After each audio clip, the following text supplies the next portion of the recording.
Joining me is Michael Brooks. He is producer of The Majority Report with Sam Seder, also a freelance writer. He has a new article in Alternet co-written with Eli Clifton, What the John Brennan Hearings Didn't Tell You, Aircraft Carrier-Based Drones Could Expand Covert War Around the World. So, Michael, tell us a little bit about what that means. We had this news, which was, I guess in the last 10 days or so, it broke about drones being launched off of aircraft carriers and how that could potentially change how drones are being used. How could it, more broadly speaking, change the entire picture? Well, what it could do is some pictures emerged of drones on aircraft carriers actually this past November. And what they could do is when the technology develops, and this is still in process, this isn't completed yet, where drones could fly off of aircraft carriers, that just adds another layer of flexibility to the program, essentially. So right now, to operate drones, we still need to establish basing agreements. Most controversially, sort of shockingly recently, actually, was the disclosure that we have a drone base in Saudi Arabia.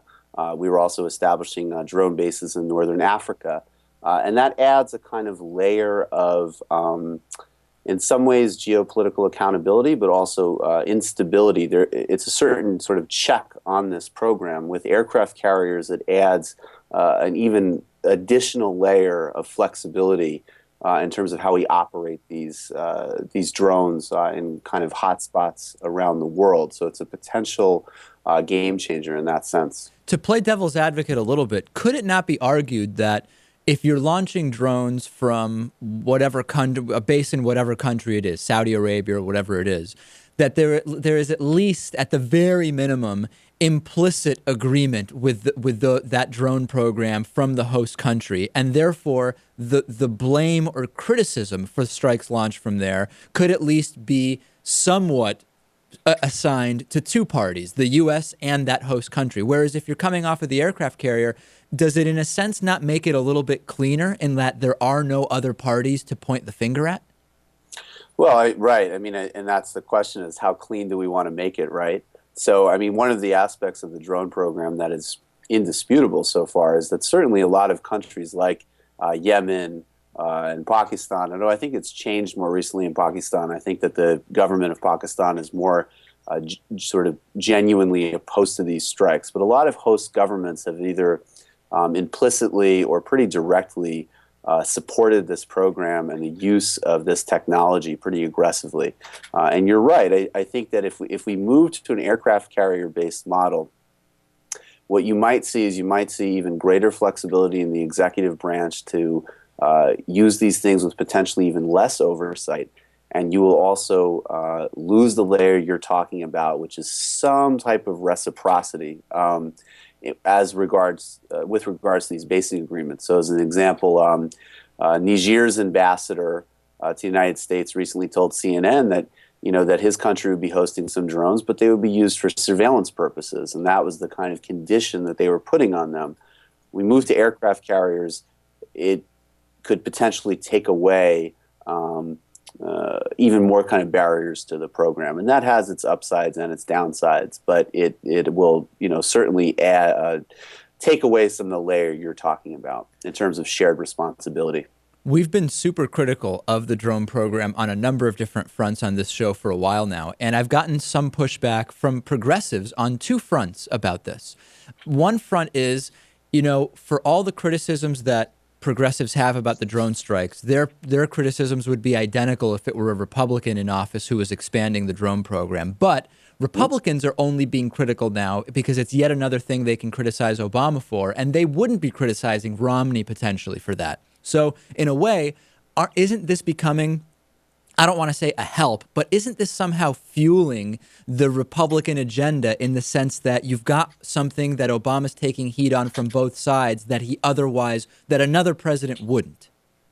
Well, right. I mean, I think we need to disaggregate a couple of issues here. I mean, I think first, some of the criticisms that Obama receives from progressives is it's heartening and it's important because there are certain issues that, look, regardless of who's executing it, if you have a value set and you have a strategic view of how the world should work and what the aims of policy should be, if any president is contradicting it, it doesn't matter who the president is, and it's And I important. agree with you on that. The Right. issue is Right. we have that on our side, but the Right. Republicans don't. They just are No, being critical for political reasons. that's absolutely right. The Republicans don't. And I think the Republicans don't have credibility on this issue. So I think obviously when, someone like Joe Scarborough or other guys just kind of use it as a cudgel to say, oh, isn't the Obama administration being hypocritical? Aren't Democrats being hypocritical?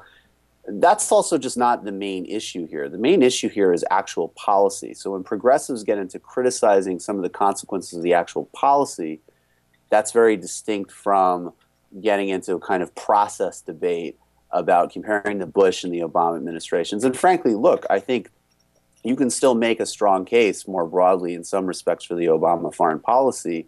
And there are successes and there have been restraints in other areas that are really legitimate and important to highlight. And that said, I don't even think the fundamental issue in some respects is the technology of drones per se. It's how they're being used. It's how they're being relied on. And there's a humanitarian argument against it. There's also a strategic argument against it because what you've seen is they've decapitated a lot of kind of traditional, conventional Al-Qaeda. That's a success. And then there's been these really significant humanitarian consequences along with that. Then there's the legal consequences of things like kill lists and the power of the executive branch. And then the third component, which you might potentially see over the next couple of years, and you're already seeing in places like Mali, is Al-Qaeda sort of decentralizing and metastasizing and potentially getting more resilient because fundamentally, just like Obama said when he critiqued Bush, if you don't get to the underlying causes of these issues, you're not really fundamentally going to solve them. And drones are almost too convenient, too politically and tactically appealing because it allows you to sort of get away from the more sort of long-term structural things that need to be addressed. And I think, progressives, realists, anybody with a serious interest in foreign policy needs to articulate and be serious about it. It has nothing to do with demonizing Obama or anything like that. Well, you touched a little bit on humanitarian and strategic, which is kind of in the limited time we have left what I want to talk about, which is the other progressive pushback I've gotten, which is my criticism seems to be framed under the umbrella that if we weren't doing the drone strikes, we would be doing nothing. And that that's fantasy land. In other words, pragmatically speaking, what we would be doing without the drones would lead to even more civilian casualties. So is this, I feel a little weird saying it's leading to less civilian casualties than the other plans would. It just doesn't feel right. But progressives are increasingly sending messages to me like that. Well, the trouble is with that, though, that this is where, see, again, we have to disaggregate the technology in and of itself, and I think that, right, there is no type of proof that drones cause more civilian casualties than other types of warfare.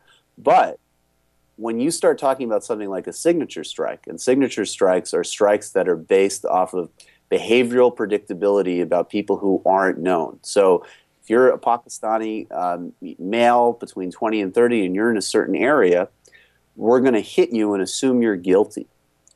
When you start doing strikes like that, and also double taps, which is another aspect of the drone program, which means that we've covered those, yeah. When the area has been hit, you come back a couple hours later and you hit the same area, which means that emergency response vehicles and people like that don't want to go and kind of rescue people and take people out because they know another one's coming. Those things, by definition, are going to get us away from really understanding what types of civilian casualties we're even talking about. So that's a really hard debate to have because when you get into by definition, we don't exactly know what's what is what, then it's problematic to even have that debate. I mean, that's another aspect about this program. There's some level of disclosure and understanding that needs to happen in order for any of us, whether we're defending it or criticizing it, to have an actual debate about it. All right, we didn't get to everything, but there will be plenty more opportunities to talk about the drone program and all of its associated issues and questions. Michael Brooks, producer of The Majority Report with Sam Seder. Check out his co-written article with Eli Clifton on Alternet about the aircraft carrier-based drone expansion to the drone war. Michael, thanks as always. Hey, great talking with you, man. Talk to you soon.